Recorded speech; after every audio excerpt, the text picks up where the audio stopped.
You may be thinking, exercise? Now? Man, I can't even get out of bed some days. Well, my biggest goal was to take a shower, and some days it took all day to accomplish that. So, who really cared about walking around the block? Well, in today's episode, I'll share how to go about adding physical activity into your daily routine to help your mood, your sleep, your emotions, and increase your hope while you are going through grief. I promise this is a powerful tool to help you feel better right now. The question is, will you do it? Hey, friend. Welcome to the Grief to Great Day podcast. Do you feel like you're going crazy? Is the shower the only place for you to really cry?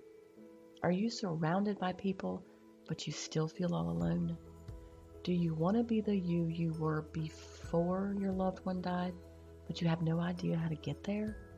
I'm Steph Cabanis, Southern by choice, wife, turtle triathlete, Jesus follower, and fellow traveler in the journey of grief. I too struggled to breathe, questioned God and my faith, and thought I would never be happy again. But God took my brokenness and He turned it into a breakthrough. So if you're ready to understand how to navigate grief, lean into your faith and take just one step towards healing, then bring your ugly cry, get into a comfortable place, even if that's your bed right now, and let the healing begin. Girl, there's hope for your future. Come on in the house and join me on the couch. I'm Steph, and this is Grief to Great Day. Thank you for being here. I hope you feel welcomed and heard through this podcast. Hello to everyone listening in Trinidad and Tobago, our spotlight country this week. And California remains the state with the most downloads. I hope this is a reminder that whatever state or country you are in, you are not alone as you walk through this thing called grief. Y'all, we have hit over 10,000 downloads, and I am so thankful to all of you who are listening and sharing. There are many other women out there who need to hear the hope of God, especially during the hardest season of their lives. They say that people go to college and study what they need to understand about themselves or their lives. If that's the case, I'm the perfect stereotype. I grew up in a chaotic home with a mother who was narcissistic. So, can you guess what I completed my bachelor's in? Yup, psychology. My favorite coping skill was junk food, anything chocolate or sugar laden.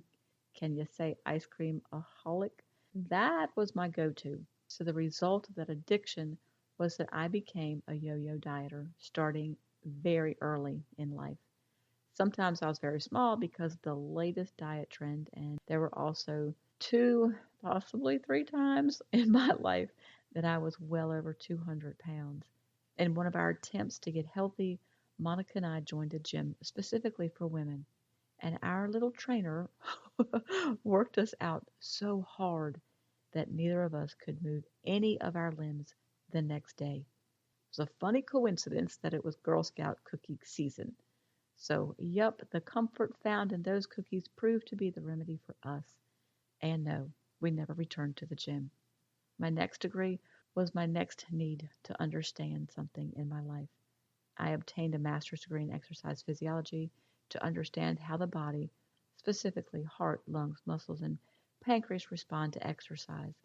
My dad died during that time when I was finishing my thesis, and we had started our CPR training business.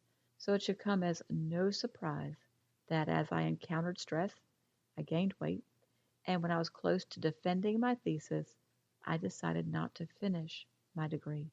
I didn't want to be an exercise physiologist if I didn't look like an exercise physiologist. I didn't want to be a hypocrite. However, a kind professor didn't allow me to quit and gave me an extension to finish.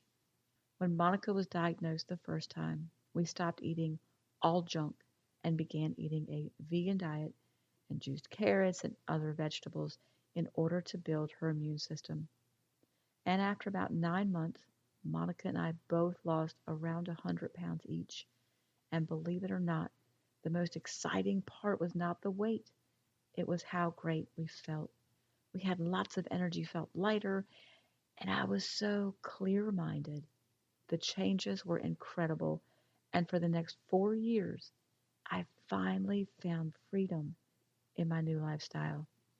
I knew I found the answer to my lifelong struggle, and I would never go back to eating junk. But after Monica died, I could not make myself care about my health because, truth be told, I really didn't want to be on this earth anyway. The small piece of candy turned into a bag of candy. The scoop of ice cream turned into a pint and then turned into a half a gallon. And you guys know when you eat garbage, you feel like garbage. So none of that helped me want to work out. I had friends who strongly encouraged that I just go for a walk, but I was too busy falling back to my old coping mechanism, the junk food. This episode may not seem to address the pain and emotions of grief, but I'm here to tell you that this topic is extremely important for you in the short term, feeling better today and boosting your immune system for grief, and for your future to stay healthy as you continue to live out your life and God's purpose for you. I can and will tell you from an exercise physiologist standpoint how important this episode is. And I'll tell you as a family member to please not follow in my footsteps on this one. All you have to do is the opposite of what I did. So you'll have one less struggle in this day and in your future. In the US, the number of people who struggle with anxiety and depression continues to rise. Now we've come out of the COVID times, so you kind of expect rates to be higher, but rates were high before the pandemic. We watch television commercials and we are told what medication to buy for most every ailment, even those we've never heard of before. Physicians feel pressure to help their patients feel better and will prescribe antidepressants like it's no big deal. In an earlier episode, I shared that after Monica's death, when I saw a psychiatrist so I could get that return to work note, it was the only question she really even asked me. So, do you want medication? And I didn't because I didn't want to deal with the side effects of various medications, including Prozac, Zoloft, etc. But what if I told you that exercise is as effective, in some cases more effective, than an antidepressant for depression, anxiety, sleep, improving mood, and more? And the only side effect here is feeling better. This is not a theory, it is fact, and it is backed up by research spanning decades. If you want, feel free to email me and I'll share some great sites about exercise, including exerciseismedicine.org. Now, the real issue is not believing what I just said, because even as an exercise physiologist and knowing the data, preaching it in the past, and experiencing it, the problem lies in taking action, or more accurately, taking small, consistent action over time. Kind of like the whole grief journey. I wanted to care about the importance of walking and being more active, but my greatest focus the first year of grief was to take a shower. Then it became taking a shower, not being pitiful at work, and getting home to where life was less taxing. The second year, I was more open to it and would take walks with April here and there, but the changes, they occur over time. I had no patience because I didn't have focus, and in grief, it's understandable. The following year, my friend threw out a challenge. She was a former Ironman triathlete. Christine sat on the hospital bed with Monica and would show her pictures of the race. I couldn't believe how much joy that brought to Monica, and she was so proud to know someone who was actually an Ironman triathlete. So Christine was the one who threw out the challenge to me. She said that it would be something that Monica would want since we never did what we had hoped to do. The goal was a half marathon in Miami in winter. And for those of you who don't know, a half marathon is 13.1 miles. Something about her presentation made me want to do it. So there was a small spark that made me train enough to be ready to do it 2 years. and 3 months after Monica died. My uncle lived in Florida, so I made a vacation out of it. It was the first vacation I had taken in 17 years without Monica. Christine and I had the best time. We spent time talking about life and Monica and laughed like young girls at a sleepover. It truly was a special time because even though I was in new surroundings, had never felt the race atmosphere, and feared failure, of course, I experienced a week that showed me that I could still enjoy life and do things I never thought I would. I still didn't have stamina, but we did a walk run and enjoyed every moment. At the finish line, she said, "Steph, it's a great day."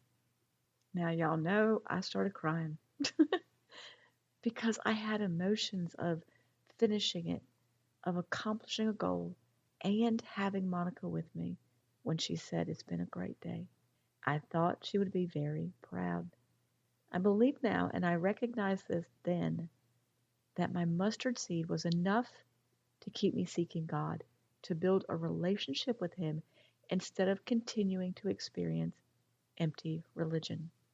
However, my mustard seed at that point was not large enough to believe God's plan for me included meaning, purpose, joy, and a calling. If I had gotten a hold of that piece of Jeremiah 29:11, walking wouldn't have been too much to ask. I would have felt a desire to be healthy after the physically taxing job of taking care of Monica for 6 months. I would have had the patience to build slowly instead of falling back into my yo yo dieting and yo yo faith walk. The take home here is that to feel better right now, go for the walk. It's the rise portion of pray, read, and rise. I promise it will help you. Don't worry about a routine or planning out the next month. Just go for a walk right now. Tomorrow, do it again. Don't worry about getting in an hour a day. It doesn't take that much. If you can do 30 minutes, great. If not, then just walk 10 minutes. Or walk around the house, like I've said in earlier episodes. Just do something and build up as you are able. See, the victory here is not in the intensity or the duration right now.